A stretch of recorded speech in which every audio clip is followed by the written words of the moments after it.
Es momento del análisis del acontecer nacional y regional, la vida política, las noticias y el análisis de AFN Político y algo más.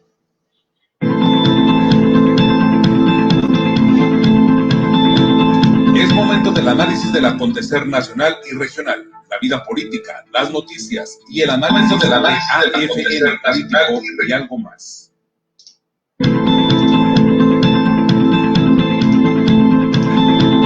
Es momento del análisis del acontecer nacional y regional, la vida política, las noticias y el análisis de AFN Político y algo más.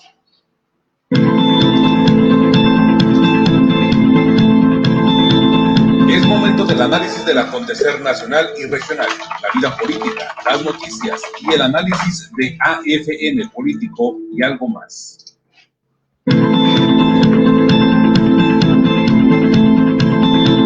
Es momento del análisis del acontecer nacional y regional, la vida política, las noticias y el análisis de AFN Político y algo más.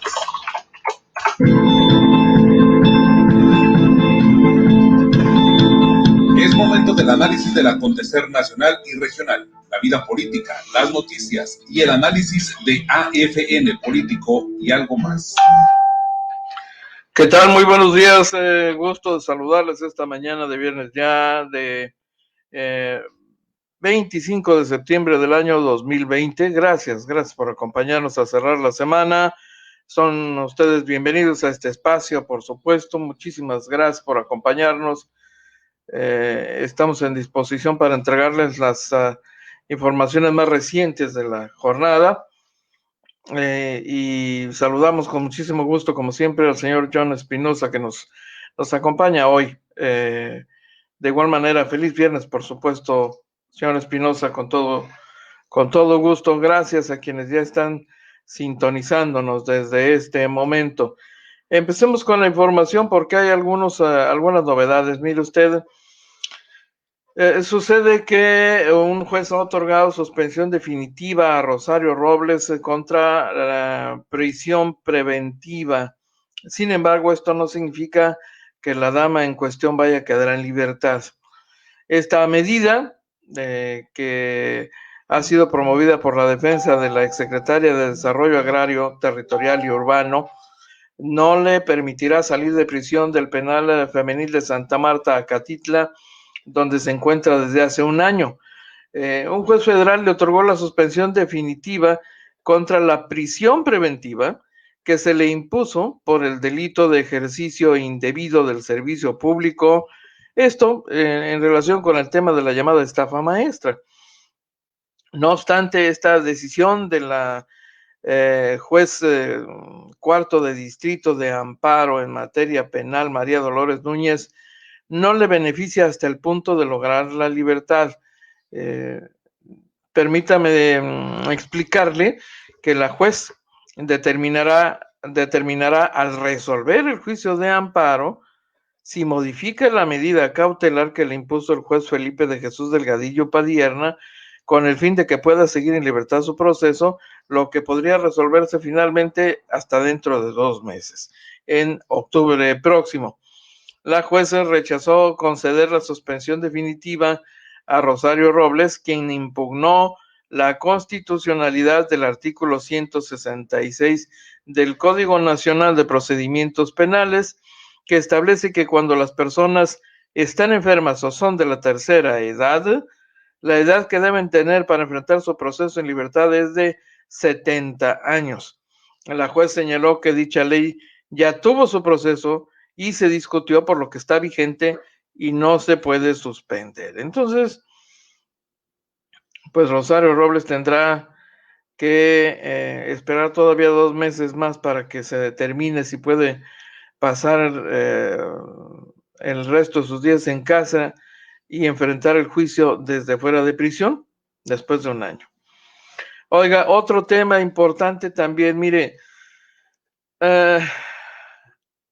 el presidente de la República anunció que habrá una limpia en la Comisión Nacional del Agua y anunció nuevos nombramientos al interior de este organismo, pero ratificó a Blanca Jiménez Cisneros como directora general. Esta mañana López Obrador dijo que se incorpora Aarón Mastache Mondragón como subdirector general de infraestructura hidroagrícola, Elena Burns como subdirectora general de administración del agua, Germán Martínez Santoyo como subdirector general de administración, Jacinta Palermo Viqueira será subdirectora general técnica, José Antonio Zamora Galloso será el subdirector general jurídico y José Mario Esparza Hernández será subdirector general del agua potable y saneamiento. Blanca Jiménez se mantiene, dijo López Obrador, como directora de Conagua y se fortalece el equipo de Conagua para que no tengamos problemas. Estamos fortaleciendo con gente preparada, honesta y no vinculada a grupos de intereses creados, dijo el presidente. El presidente reconoció que la limpia se haría debido a que Conagua estaba tomada, dijo, por funcionarios afines al Partido Acción Nacional. Entre los subdirectores que presentaron su renuncia están Eduardo Seldner, que desde el año 2019 era subdirector general de administración. Antes de llegar al Conagua, fue jefe de finanzas de Margarita Zavala en su campaña presidencial. Otra funcionaria que también dimitió a su cargo es Cecilia Maya García. Se desempeñaba como subdirectora general jurídica de la comisión y concursó para ministra de la Corte. Entre los nombres que también destacan están Alfredo Ocón, subdirector general técnico de Conagua y que antes fue gerente de aguas superficiales e ingeniería de ríos de la Subdirección General Técnica. Víctor Yamanaka Alcocer, subdirector general de infraestructura hidroagrícola. Eugenio Barrios, que estaba en la Subdirección General de Administración del Agua, y Patricia Ramírez, que ocupaba la Subdirección General de Agua Potable, Drenaje y Saneamiento de la Conagua, son los otros nombres de quienes salen. Hay una limpia pues en Conagua.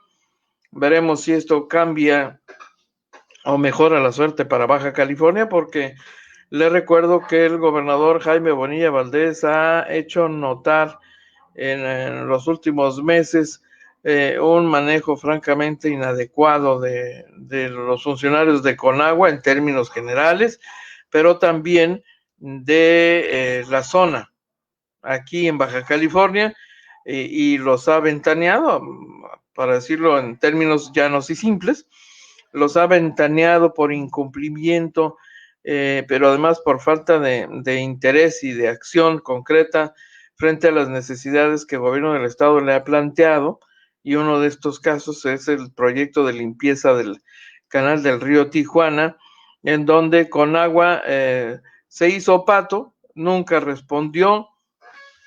El gobierno del estado de plano terminó poniendo el dinero para el proyecto de limpia, y en el último tramo o el tramo que se había comprometido Conagua a resolver, que era el tramo de esta cuenca del Alamar, que conecta al canal del río Tijuana a la altura del Periódico El Mexicano.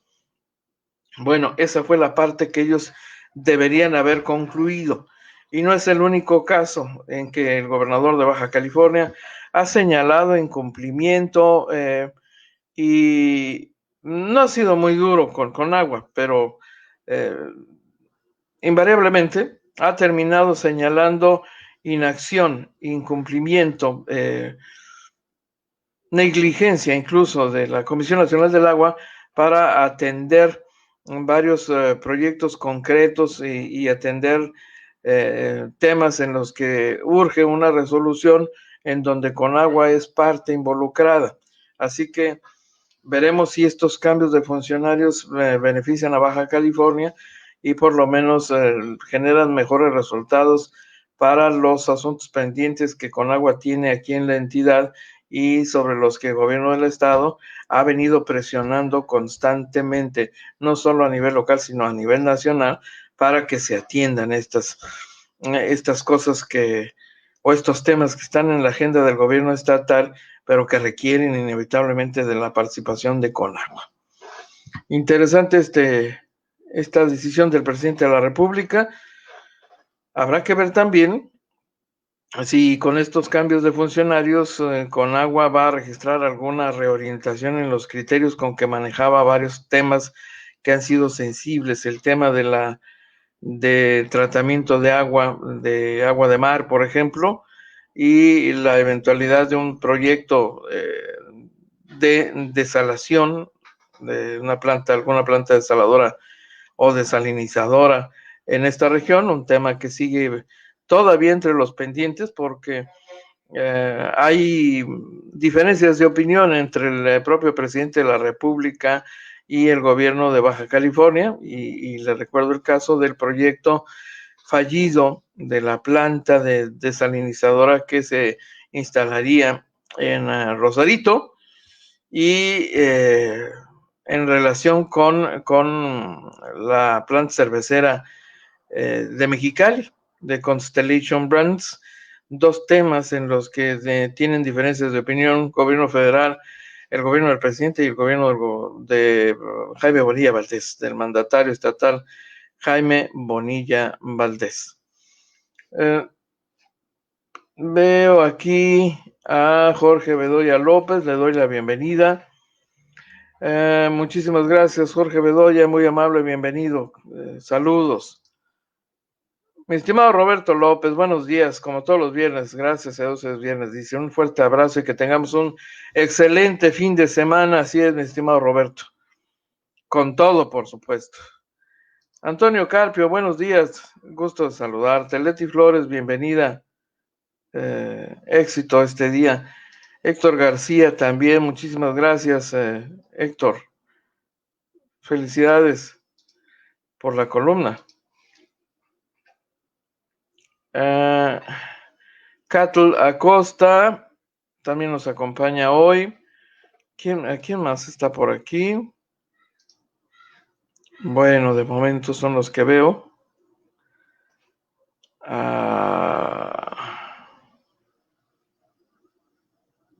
¿No?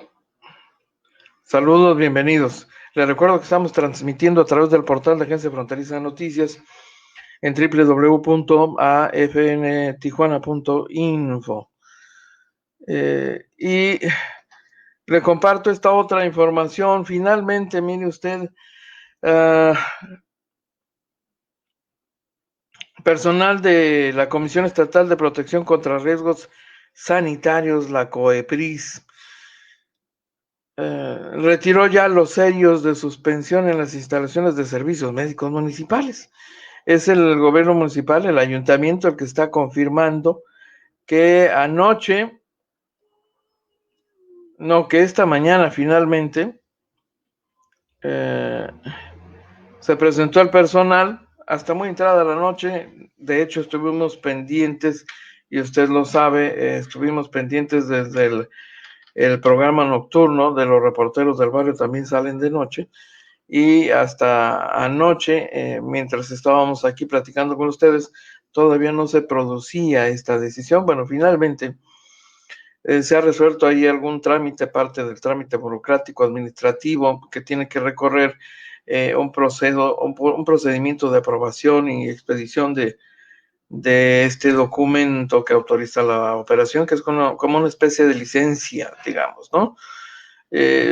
Finalmente dice el ayuntamiento que después de 22 horas, después de la entrega de los documentos que le fueron solicitadas por parte de la instancia estatal, se levantaron los sellos de suspensión, se reanuda el servicio médico para los más de 8,200 empleados de confianza y sus afiliados. De igual manera, las autoridades municipales han reiterado su postura en el sentido de que la suspensión de las instalaciones se realizó de manera arbitraria, ilegal y negligente. Por esto, van a dar seguimiento a las denuncias interpuestas en contra de personal de COEPRIS. Esto ocurrió, fíjense nada más, el miércoles. Hasta hoy están reabriendo las instalaciones. ¿Qué tema ¿no? vaya que le ha hecho ruido al gobierno estatal, concretamente a COEPRIS, y más todavía concretamente a la síndica procuradora, que sigue aferrada pues en ese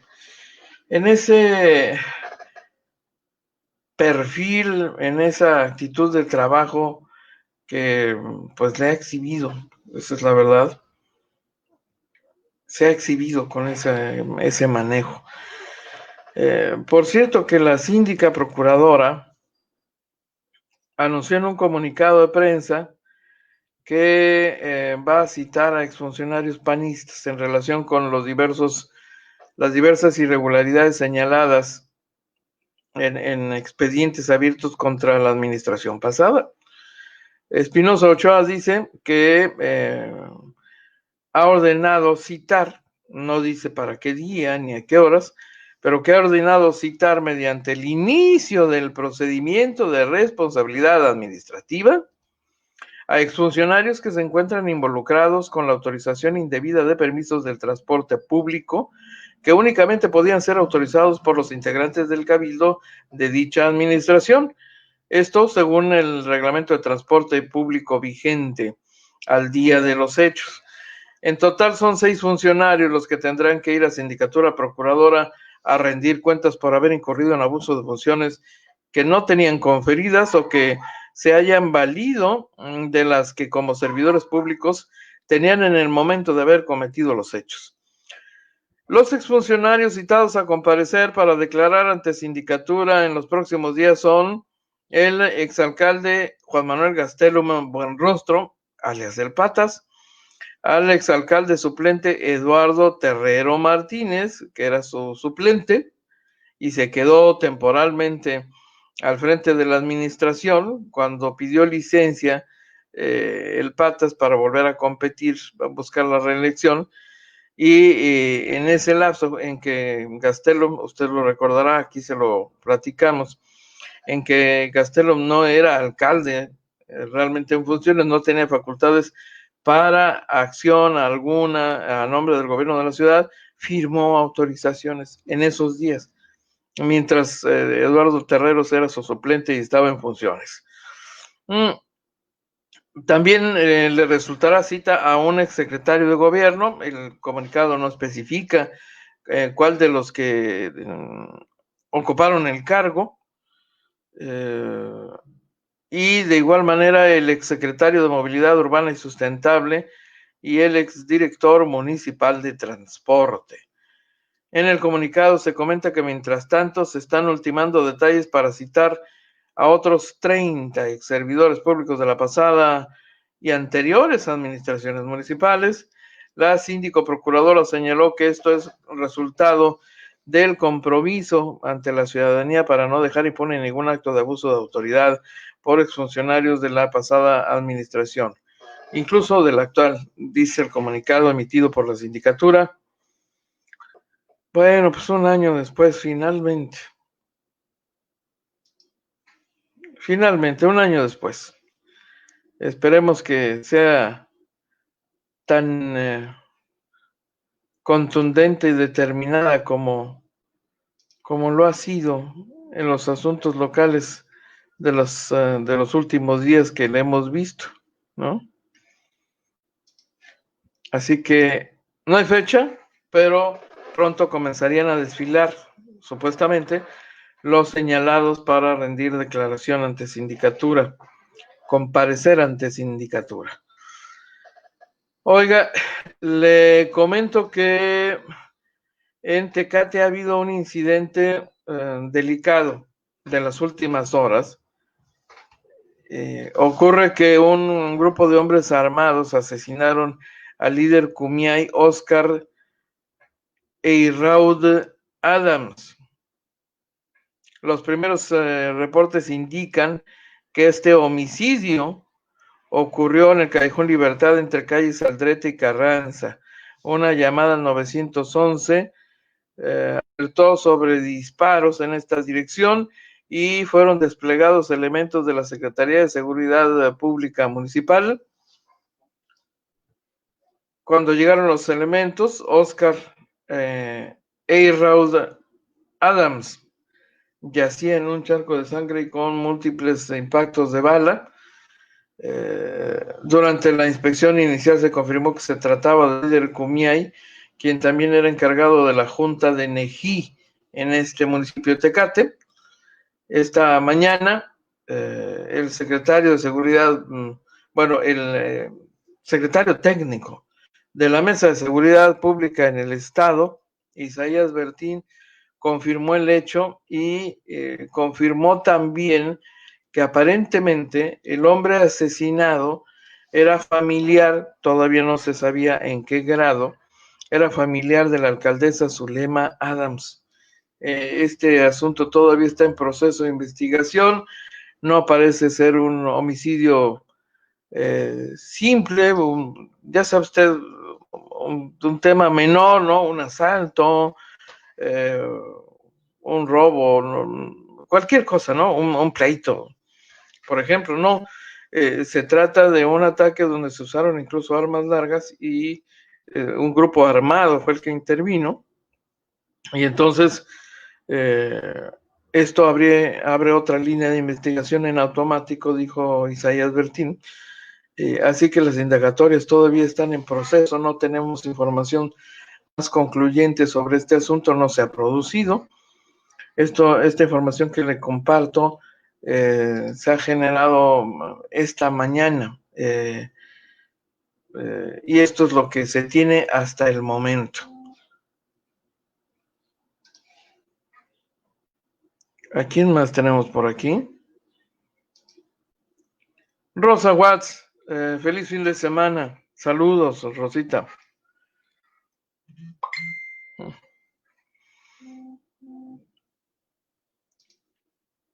John Espinosa, saludos, bienvenido. Norma Martín, buen día, gusto de saludarle. Elisa Brand, excelente fin de semana, igualmente, muchísimas gracias. Juan José Hernández, saludos, bienvenido. ¿Será que Emily Espinosa quiere un cargo más alto? Pregunta John Espinosa. Pues sí, parece que así es, ¿eh? Parece que finalmente así es. Pues esto supone que la señora se tendría que retirar de su encargo ya muy pronto.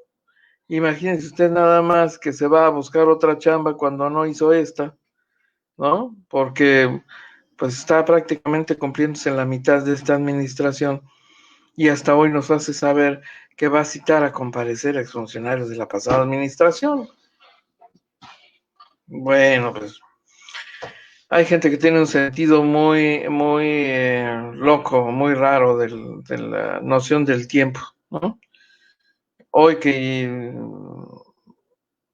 se acercan los plazos fatales para renunciar a los encargos que se estén desempeñando para ir a buscar otros, es cuando empieza a citar gente, imagínense nada más. Rosa Watts, qué increíble lo rápido que ha pasado este año. Hoy hace un año se entregó el municipio a Arturo y qué suerte de con las pandemias, sí, hombre, y las peleas entre ellos. Va a ser interesante ver qué informe va a dar por este año transcurrido. Pues, híjole, la verdad es que para todos los alcaldes y el propio gobernador, será un informe diferente. Es un informe de gobierno distinto, es un ejercicio de gobierno distinto definitivamente. La pandemia trastocó todo el plan de gobierno, cambió el manejo presupuestal que se tenía previsto, se reasignaron presupuestos, se cancelaron programas y acciones de gobierno para encauzar todos los apoyos a la atención de la pandemia. Los programas de orden social se tuvieron que reforzar para atender a la gente que se quedó sin empleo por la pandemia y por la crisis económica, el desempleo ante el cierre de las empresas. Y con este panorama, finalmente el gobierno municipal ha podido hacer obra. Así que es un ejercicio de gobierno atípico, para todos, para el gobernador y para los presidentes municipales. Lo que ha salvado al gobierno del estado, francamente, ha sido el dinero recuperado de los cobros a grandes consumidores de agua potable. Entonces, si no fuese por ese dinero, no habríamos visto muchas obras como las que ha desarrollado el gobierno del estado, obras importantes, incluso en infraestructura de agua potable y alcantarillado, en introducción de servicios públicos, como el caso de esta colonia de Rosarito, que se ha convertido en caso emblemático, pues, por la inversión tan alta que le destinó el gobierno del estado en atención a las quejas, demandas de sus habitantes que tenían 30 años sin agua y por lo menos 5 años de haber pagado un medidor que nunca les entregaron y por supuesto nunca les instalaron. Y entonces en cosa de 2 meses, poco más de 2 meses, esa colonia ya tiene agua potable y alcantarillado. Los trabajos están en etapa preliminar, pero si no hubiese sido por ese ingreso extraordinario, pues no calculado al inicio de la administración, ni siquiera se tenía una idea clara de qué tan grande era la corrupción en Comisión Estatal de Servicios Públicos, ¿no? Y cuando se empezó a conocer la dimensión de esa corrupción y luego la parte más importante, la recuperación de dinero, oiga, pues eso es un recurso que le ha dado un respiro al gobierno del estado, ¿eh? No, esto sería de lo más destacable que podría reportar el gobierno del estado en ese primer tramo de la gestión, en la mitad de lo que del periodo constitucional que le está tocando encabezar, y en el caso de Tijuana, 2 años, con 2 años, y pues sí, se ha ido rápido, Rosita, 1 año, ciertamente, ¿eh? Antonio Carpio, la suspensión de suministro de agua por la reparación de la planta de bombeo Juan Ojeda Robles, anunciada para 72 horas, solo duró 24. Sí, fíjese que sí. Gracias, Espot. Las cosas buenas también se cuentan, dice Antonio Carpio. Es cierto, ¿eh? Tentativamente bueno, concluyó de inmediato porque así estaba previsto, pero la reanudación del servicio se iba a prolongar hasta el día de hoy. Y mire, la verdad es que fue un problema menor, se resolvió rápido. O sea que en lugar de 2 años estos funcionarios serán de 1. Pues de alguna forma sí, Rosita. De 1 año. Funcionarios de 1 año. Es complicado llegar a una administración con todos los proyectos del mundo y con todo el entusiasmo y las ganas de hacer grandes cosas. Les digo porque los he visto cómo llegan, ¿eh? Me ha tocado ver el arribo de varios ayuntamientos, por lo menos de unos 10 ayuntamientos. Y los veo cómo inician y cómo andan a la mitad del ejercicio y cómo terminan la administración. Y sí, todos entran, pero queriéndose comer el mundo y con grandes planes y con gran entusiasmo.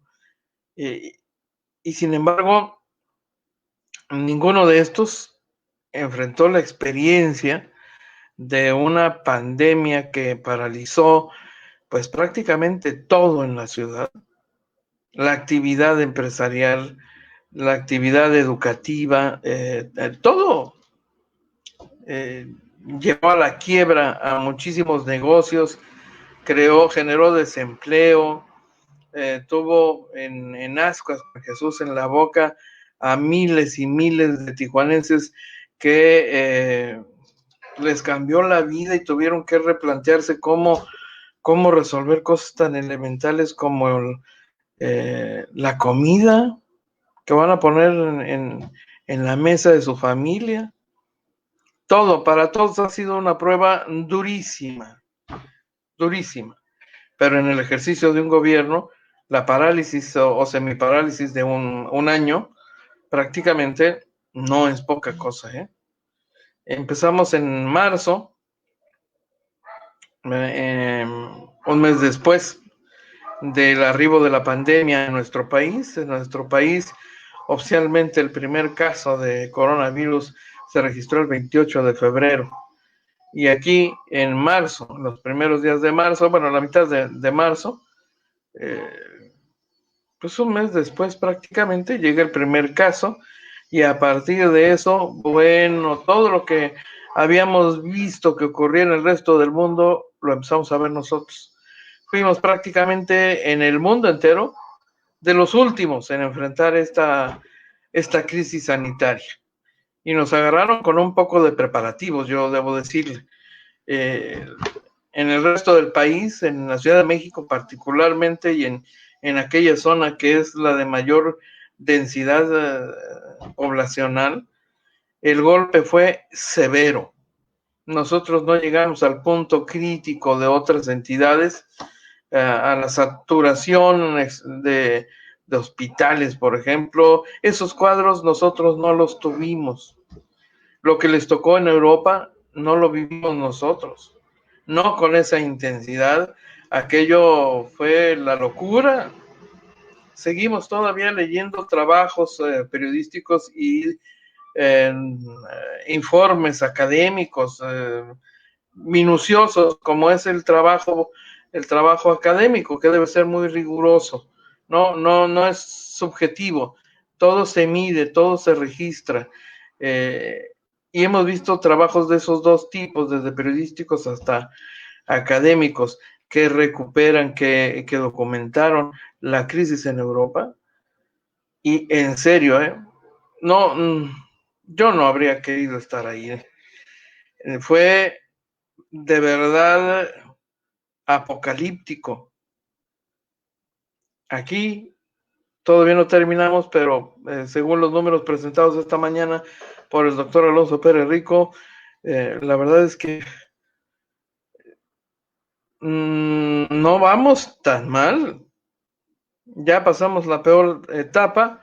No se puede decir que la hayamos librado del todo, pero baste con ver incluso la reducción de un mes a otro en la cantidad de personas que están intubadas en los hospitales en este momento, ¿no? Esa es una ventaja. Aquí no tuvimos esas escenas de horror. Dice Salvador Cortés, no se saturaron los hospitales, la gente murió en casa. Más o menos, maestro Salvador, más o menos. Sí, hubo gente que efectivamente moría en casa, porque hasta donde hemos podido verificar la información, muchos reaccionaban demasiado tarde, se cuidaban, sí, pero faltaba un cuidado todavía mucho más preciso para determinar en qué momento uno debía trasladarse a un hospital, y la gente se estaba trasladando a hospitales pues ya cuando tenía la crisis muy avanzada en muchos de los casos. En los casos de quienes fueron atendidos en su casa porque el contagio no le había desarrollado la enfermedad a un nivel grave, bueno, podían atender su protocolo, su atención, su cuidado en casa, pero los hospitales no llegaron a un punto crítico, y se habilitaron espacios muy oportunamente para alcanzar a atender a la población que sí estaba reportándose en los hospitales para su revisión de inmediata. Se crearon clínicas de fiebre, se empezó a capacitar a personal, por ejemplo, de los penales y de muchas otras áreas. Hubo un trabajo de preparación que se alcanzó a hacer en Baja California, si no, esto habría sido una locura. Definitivamente habría sido una locura. ¿Quién más anda por aquí? Mario Ochoa, Munguía, también Angélica Medina, Katia Costa. Muchísimas gracias por acompañarnos esta mañana. Perfecto. Voy a una pausa rapidito, no tardo. Si aún tienes pendiente el pago de tu predial, obtén el beneficio de 0 multas y 0 recargos al realizarlo durante agosto y septiembre. Ahora puedes hacerlo desde la comodidad de tu casa. Que no se te pase. Aún estás a tiempo de contribuir para que Tijuana sea una mejor ciudad para ti y para todos.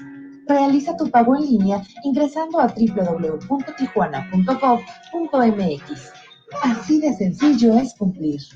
Hoy, todos por Tijuana. Buenas noticias. Si aún tienes pendiente el pago de tu predial, obtén el beneficio de 0 multas y 0 recargos al realizarlo durante agosto y septiembre. Ahora puedes hacerlo desde la comodidad de tu casa. Que no se te pase. Aún estás a tiempo de contribuir para que Tijuana sea una mejor ciudad para ti y para todos. Realiza tu pago en línea ingresando a www.tijuana.gov.mx. Así de sencillo es cumplir. Hoy, todos por Tijuana. Lo que esperabas, 0 recargos. Aprovecha la oportunidad que te ofrece el gobierno del estado y ponte al corriente en tu adeudo del agua. Paga desde la aplicación móvil de CESPE en www.cespt.gov.mx o en tiempo real en los establecimientos autorizados. CEPROA y Comisión Estatal de Servicios Públicos de Tijuana, Gobierno del Estado. Genera bienestar. Gracias por continuar con nosotros. Le quiero compartir esto que nos ha hecho llegar la Secretaría de la Defensa Nacional. Es un reporte sobre los avances de la obra del Aeropuerto Internacional Felipe Ángeles.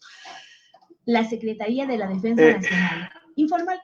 Tranquila, serena, Morena. Luego se alebresta, se acelera. Todo a su tiempo. La Secretaría de la Defensa Nacional informa los avances en la construcción del Aeropuerto Internacional Felipe Ángeles al 21 de septiembre de 2020. En la torre de control y servicios de extinción de incendios se avanza en el montaje de estructura metálica. Asimismo, en los edificios del interior se continúa trabajando en los acabados de muros, instalación eléctrica, colocación de tubería e instalación de ductos de aire acondicionado.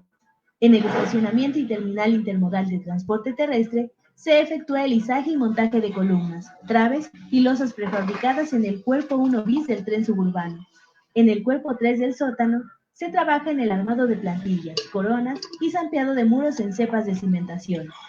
En la terminal de combustibles y red de distribución se lleva a cabo el montaje de placas en cubierta del tanque vertical atmosférico 1, conformación de terraplén en vialidades, aplicación de pintura en muros del edificio de control y torre de vigilancia. En las redes hidráulicas y sanitarias generales, se trabaja en los alojamientos, vialidades y casetas de sopladores de las plantas de tratamiento de aguas residuales 2, 3 y 4, así como en la planta de almacenamiento de agua potable primaria. En la pista y plataforma militar, se ejecutan trabajos de construcción de losa de concreto magro y concreto de alta resistencia, tendido de tubería eléctrica y colocación de tubos de concreto preesforzado. En los organismos de la Fuerza Aérea Mexicana se realizan las instalaciones eléctrica, hidráulica, sanitaria, drenaje pluvial, red de voz y datos y sistema contra incendios. A la fecha, se han generado 41.480 empleos civiles. Faltan 546 días de construcción. Gobierno de México. Interesante, ¿no? Interesante, sin duda. ¿Qué dice el maestro Cortés? Yo conozco a varios cercanos que me han dicho que ni locos se atenderían en el hospital si les da la enfermedad. Sí, yo también conozco a bastantes. Sí, por supuesto, fue una etapa muy complicada, y qué bueno que lo comenta el maestro Salvador Cortés, porque verá usted, finalmente en el mundo entero y en el país y en Baja California, esta no puede ser la excepción, fuimos conejillos de India. Fuimos. Bueno, no su servidor, pues, pero como región, como país, esto fue un aprendizaje. El personal médico de este país se puso a prueba. Todos fueron puestos a prueba, todos fuimos, pero en el sector salud, todo el personal puso a prueba su capacidad técnica y su solidez personal. El miedo es terrible, yo debo decirle, y tuvo un costo.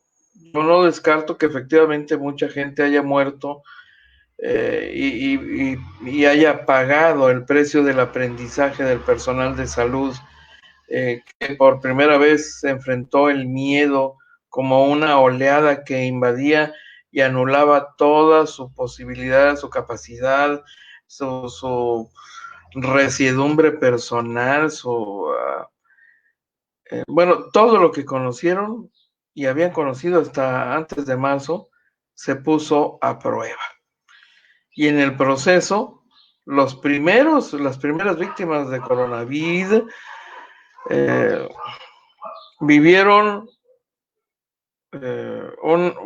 podría decirse que una situación de horror. Los que sobrevivieron a esa primera etapa pueden considerarse afortunadísimos, no solo afortunados. Quienes no llegamos a contagiarnos en esos días, por supuesto, teníamos presente ese pequeño gran detalle. Y claro que no hemos querido estar en un hospital en ese momento. No es lo mismo contagiarse y desarrollar la enfermedad de COVID en marzo que hoy. Hoy tenemos una planta profesional de médicos, enfermeras, urgenciólogos y demás, que ya ha estado en el campo de batalla, que ha ganado seguridad personal, que ya tiene otra actitud, que ya tiene más conocimiento sobre el enemigo, que todavía no tiene en sus manos la herramienta para acabarlo, ¿no? No existe una cura. Se han tenido que intentar todas las opciones. En ese proceso tampoco descarto que muchos pacientes hayan pagado la consecuencia con su vida. Pero hoy ya tenemos un personal más capacitado en todos los órdenes, la infraestructura como tal, la infraestructura hospitalaria también acondicionada adecuadamente, en fin, hoy se sabe más que hace 6 meses. Pero bien dice el maestro Salvador Cortés, conozco a varios cercanos que me han dicho que ni locos se atenderían en el hospital si les da la enfermedad. ¿Preferirían estar en casa? Sí, por supuesto. En cualquier otro lugar menos en un hospital, porque siempre habrá riesgos de contagio, no solo de coronavirus, sino de cualquier bicho que regularmente se genera en los hospitales. Hay bacterias, hay virus, hay enfermedades, ¿no? En cada recoveco de las instalaciones hospitalarias. Y mire que la limpieza, la desinfección en los hospitales es una tarea que se lleva a cabo de manera regular desde siempre y que en época de pandemia, desde marzo pasado, se reforzó, y a pesar de eso, el riesgo sigue estando latente y lo ha reconocido todavía recientemente el secretario de Salud, el doctor Alonso Pérez Rico. Así que no, yo tampoco quisiera parar en un hospital. Lo juro, querido maestro, yo tampoco. Desde Mexicali se reporta nuestro amigo Luis Pablo Esparza. Excelente fin de semana, sí, por supuesto. Saludos.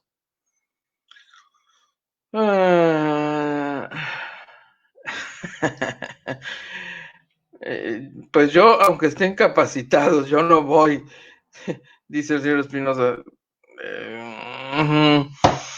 Creo que yo tampoco. Yo preferiría no tener incluso que ir a un hospital, ¿no? Pero si no hay otra alternativa, mire, debe ser muy complejo de pronto que le den el diagnóstico y usted se pregunte, híjole, ¿y ahora cómo le hago? ¿Quiero vivir? ¿Qué tengo que hacer? ¿Cuál es la mejor decisión? ¿Quién me garantiza un cuidado, una atención oportuna para sobrevivir si esto ocurre? Ya cuando todo lo que se hizo no se hizo, ya no importa, es historia. Lo que importa es que ahí está la enfermedad ya, y en esos momentos en que el pánico se apodera del paciente, es horrible, yo le puedo decir. Yo conocí por lo menos información minuciosa de al menos un par de casos concretos de cómo se vivió esa experiencia, y llegué a ver imágenes de pacientes desesperados, ahogándose, sin poder respirar, en la más absoluta desesperación y desolación, solos, rodeados de personas, de médicos, enfermeras, pero solo librando una batalla en la que nadie podía ayudarle. Cómo conseguir oxígeno, cómo respirar. Fueron escenas brutales, yo le quiero decir. No le deseo a nadie eso. Dice, yo tengo amigos cercanos que documentaron y fotografiaron su recuperación en el Hospital General, en el Seguro Social y en el Cuartel Morelos, en el Hospital Militar Convertido, dice Antonio Carpio. Sí. Hoy ya escuchamos historias de gente que la libró, pero en los primeros días y en las primeras semanas, cuando la información era escasa, confusa, incierta, no, el pánico, el terror, el silencio, porque además mucha gente no quería que se supieran que estaba enferma, contagiada. Se volvía una mancha, ¿no? Hasta que esto reventó y se manifestó en las redes sociales, ya era inocultable. Ya cuando aparecían en redes sociales las llamadas, las convocatorias a orar por alguien porque estaba enfermo, y con muchas reservas, ¿no? Empezaban a aceptar que los familiares por los que pedían estaban enfermos de COVID. No, bueno, esto cundió, se magnificó a una enorme velocidad. Fue como fenómeno social, fue muy, muy aleccionador, muy interesante.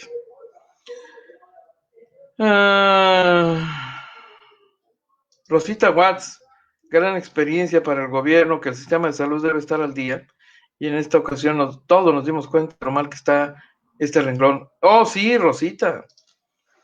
Ya lo sabemos, el sistema de salud pública en este país no había enfrentado desafíos tan enormes como este.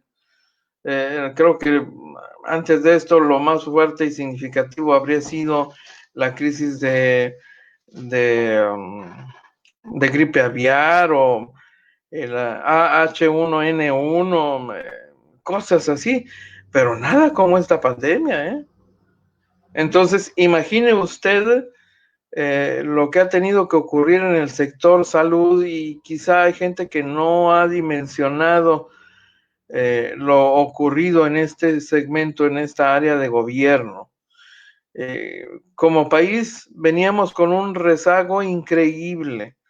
Los gobiernos habían privilegiado la corrupción y otro tipo de acciones porque eran más lucidoras políticamente, pero en un país donde no pasaban grandes sacudidas como esta, podía seguir ocurriendo indefinidamente y los gobiernos administraban la crisis nada más. Iban pateando el bote para adelante. Hoy le invertían 3 pesos al sector hospitalario y la administración siguiente otros 3 pesos y ahí se la llevaban, pateando el bote para enfrente. Pues no había crisis, ¿no? Es como en el tema del incumplimiento de los códigos de construcción, que permitió una actividad, un campo de corrupción enorme, de disimulo, donde los constructores hacían obras de mala calidad y lograban que los gobiernos las validaran, las aprobaran. Pues al cabo no pasaba nada, ¿no? Pues, de aquí a que tiemble, decían, y de pronto ese día llegó, un 19 de septiembre de 1985, y esa sacudida puso en evidencia no solo la corrupción, sino el atraso que había en leyes y reglamentos, pero también en el incumplimiento de las mismas y en la corrupción que había. Y luego se volvieron a confiar y vinieron otra vez los sismos y otra vez, ¿no? Mucha gente se relajó, soltó el cuerpo, otros soltaban el dinero y la corrupción continuaba. Y vinieron nuevos sismos y volvieron a quedar en evidencia. Y ahí tenemos el caso del Colegio Rebsamen, cuya dueña o directora general ya fue sentenciada a 25 años de prisión hace un par de semanas. Las vidas que cobró los que cobraron, porque fueron varios los sismos recientes allí en la Ciudad de México, pusieron en evidencia otra vez descuidos, negligencia, corrupción. Y esto se ve distinto cuando cuesta vidas. Y en el sector salud, el rezago es todavía importantísimo, serio. Y mire que esta crisis de salud que obligó al gobierno mexicano a invertir en mejoras de la infraestructura, en ampliación de la infraestructura hospitalaria, en la capacitación de personal, en la contratación de personal al que habilitaron así a bote pronto, concursos y a toda velocidad. Finalmente, estas acciones produjeron y van a dejarnos como legado una generación de trabajadores de la salud con otra visión y con más preparación, pero también va a dejar, entre otras lecciones, la gran lección de que el gobierno federal tiene un pendiente enorme que resolver. López Obrador no puede terminar la gestión sin haber consolidado el sector salud y convertirlo en el mejor que haya tenido en un siglo posiblemente, porque la pandemia desnudó todo ese rezago. Y ha costado muchísimo. Y mire que le han metido muchísimo dinero. Pero es todavía mucho más el que requiere. Y después de esto el gobierno federal no tiene otra opción. Va a tener que hacer algo, empezar a trabajar en soluciones de mediano y largo plazo. Después de esto.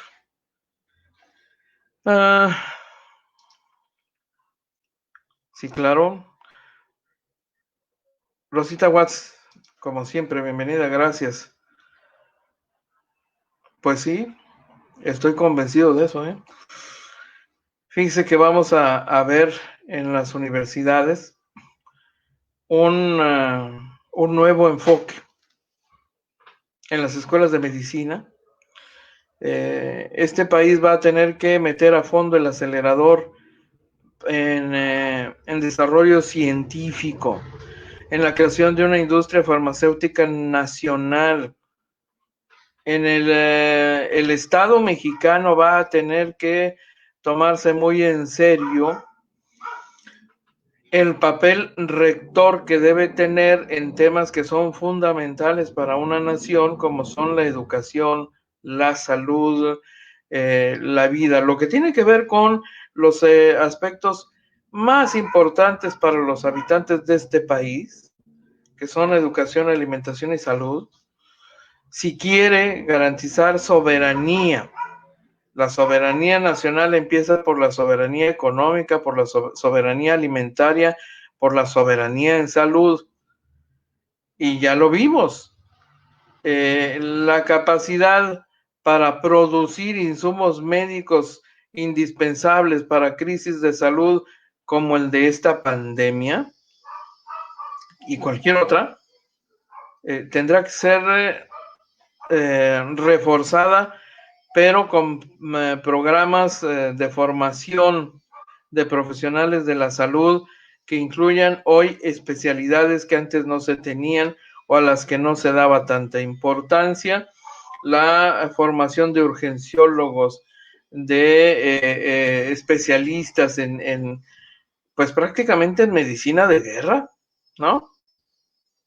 Eso es una materia en la que tendrán que meterle mucho dinero y además todo un esfuerzo institucional. Las escuelas públicas y privadas dedicadas a la formación de profesionales de la salud tendrá que modificar sus planes de estudio, incorporar nuevas materias y especialidades.